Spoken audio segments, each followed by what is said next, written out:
They told us Holland would be quick, in and out in a week, maybe less. Secure the bridges, link up with the British tanks rolling up from Belgium, then march all the way into Germany by Christmas. That was the promise. That was the plan they called Operation Market Garden, the biggest airborne drop in history, and we were right in the middle of it. The night before the jump, the air inside the hangar at Greenham Common buzzed with tension. Rows of C-47s sat waiting under the floodlights, their fuselages painted with invasion stripes and crew chiefs moving around like ants. We'd all been through Normandy not 3 months before, and although command said this would be cleaner, we knew better. Nothing about jumping out of an airplane into enemy territory ever went according to plan. I checked my gear by instinct, chute harness tight, M1 cleaned, 50 rounds ready, grenades clipped, chute ripcord in reach. We were 506th, 101s, airborne, proud, loud, and cocky enough to believe we could handle anything. But the truth, every man there was afraid. We just didn't say it. Fear was like the sweat on your palms. You wiped it off and carried on. Sergeant Red Harland, my squad leader, came over chewing a stick of gum like it owed him money. "Listen up," he said, voice low so only we could hear. "EindHoven's our target. We drop outside Sun and push south to clear the way for the limeys tanks. Bridges are key. They go down. We're sitting ducks." Someone from 2nd Platoon cracked a joke about the Dutch girls waiting for us, and a ripple of nervous laughter spread through the ranks. But inside, we all knew that bridges meant choke points, and choke points meant blood. The engines roared to life just before dawn. I climbed into the C-47, wedged between Red and a kid named Leon, who still carried his mother's photo in his helmet. The red light glowed above the door. The floor hummed under our boots. We lifted off into a pale fog, 20 aircraft in tight formation. Through the open hatch, the English countryside fell away like a patchwork quilt. Hours passed before we saw the coast. The moment we crossed the channel, conversation died. Below us, the sea stretched cold and endless, dotted with ships heading the same direction. Ahead, Holland waited, flat land, scattered villages, rivers like silver threads. From that height, it looked peaceful. It never is. The flak came at us before we even reached Sun. Black puffs erupted all around the formation, shaking the planes. The C-47 dropped suddenly, and Leon's face went white. I gripped the overhead cable until my knuckles went raw. Someone in another plane yelled over the radio that we were losing altitude fast. "Get ready," Red shouted over the noise. "Green light in 10. The door opened, wind roaring through like a beast. The air was heavy with smoke and cordite. I looked down and saw the Dutch countryside rushing up fast, fields, roads, and flashes of gunfire. The light turned green. We jumped.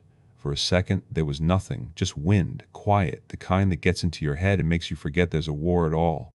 Then the chute snapped open, jerking me hard. I looked around, dozens of canopies blooming like white flowers scattered by a giant hand. Below, tracer fire stitched across the fields. Machine guns raked the air. I saw one chute burst into flames. Someone from Able Company, gone before he even hit the ground. I landed rough in a cabbage field, knees screaming, rifle banging hard against my chest. I cut the chute loose before the wind dragged me and crouched low. The air was thick with shouting and the flat crack of rifles. Paratroopers were regrouping, some landing miles off target, others dropping straight into enemy fire. "Davis, over here!" Red's voice carried from a ditch ahead. I sprinted toward him, keeping low. 3 men crouched beside him, Leon, Sergeant Cole, and a medic whose name I never learned. Cole pointed toward a farmhouse a few hundred yards away. Through the smoke, I could see muzzle flashes in the windows. "Dutch resistance says that's an MG nest," Red said. "We clear it, then move for the road." We crawled through the underbrush, spitting dirt as bullets clipped branches overhead. I threw a grenade through a side door, the explosion shaking the walls. We stormed in after it, rifles barking. 2 Germans went down before they could turn their guns. The third dropped his weapon and threw up his hands. Leon hesitated, finger tight on the trigger. What do we do with him? Red didn't answer immediately. He just looked out the shattered window toward the road, where we could already hear tanks in the distance. "Tie him up," he said finally. "We've got bigger problems." By noon, the 506th was pushing toward EindHoven. The Dutch locals came out waving orange flags, cheering through tears. Women offered water. Some hugged us like we were saviors. It felt good, but uneasy, the kind of welcome that makes you realize just how badly these people had suffered. We linked up with elements of the 327th Glider Infantry near the Sun Bridge, or what was left of it. The Germans had blown it before we arrived. A mess of twisted steel and blackened beams sagged into the river.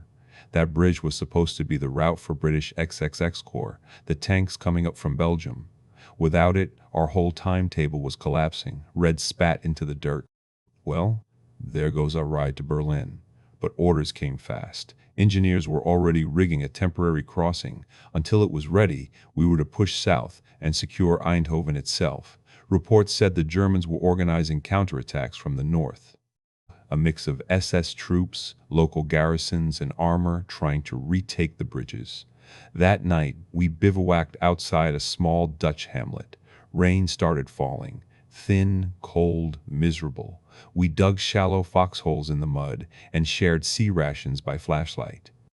Leon passed around a tin of peaches he'd been saving since Normandy. We ate quietly, watching the clouds roll in. "You think we'll be home by Christmas?" he asked. Red gave a low laugh. "Hell, kid, I'll settle for living till morning." I didn't say anything. I just listened to the rain drumming on my helmet, thinking of home. My father's workshop, the smell of oil and sawdust, my girl back in Ohio. You tell yourself you'll remember every detail, but war has a way of grinding the edges off even your memories.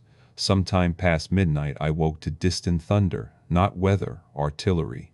Red was already up, scanning the horizon through the dark. "They're coming," he said. We gathered our gear and moved closer to the main road leading into EindHoven. The noise grew louder, truck engines, the uneven clank of metal tracks. When the first flashes lit the night, we saw them, German half-tracks and light armor rolling down the road, headlights off, moving slow but sure. Red's whisper cut through the dark. "Hold your fire." We waited until the lead vehicle passed the burned-out farmhouse. Then he raised his hand. Now. The first volley tore through the night, tracer rounds punching through steel and men alike. Bazooka team to our left fired, the rocket slamming into the second half-track. Fire spilled out instantly, painting the whole road in orange light. Germans shouted, returning fire wildly. One of their mortars exploded somewhere behind us, showering dirt over our positions.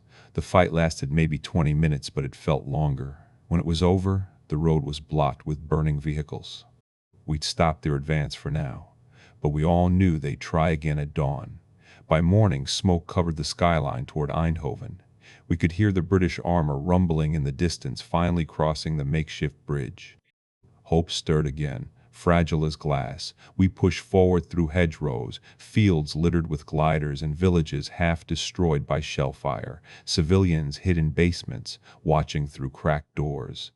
Kids waved nervously, some barefoot, some clutching wooden toys they refused to let go of. When we reached the outskirts of EindHoven, the smell hit first, gunpowder and burning gasoline. Buildings smoldered, smoke rising over the rooftops like a heavy curtain. The resistance fighters met us at the edge of town, lean men in mismatched coats armed with whatever weapons they could steal or scavenge. Their leader, a man called Peter, spoke English well enough to make himself understood. "The Germans have machine guns near the church," he said, pointing on a rough map he'd sketched, "and mortars here, by the river." Red nodded. "Then that's where we go." We crossed into EindHoven street by street, clearing houses one at a time. Snipers were tucked in attic windows. We learned to move fast and low. Somewhere, a church bell rang, cracked, uneven, carried by the wind. At one corner, Leon went down, hit by a burst of fire from a machine gun nest behind a trolley car. I dragged him into an alley while the medic worked. He bled quietly, no screaming, just looking at me like he wanted to say something but couldn't. When it was clear he wasn't going to make it, he just squeezed my hand once and let go. We lost 10 men before midday, but by afternoon the 506th had cleared the main town square. Civilians poured out of hiding, crying, waving Dutch flags. For a few moments, it felt like victory. But then, the sky filled with the sound of engines. Luftwaffe bombers coming low. We scattered as the first bombs hit. The explosion threw me off my feet. When I came to, everything was red and ringing. the smell of smoke thick enough to choke on, the streets shattered, the orange flags burning in the rubble. That was Eindhoven, September 19th, 1944, and the fight wasn't anywhere near over.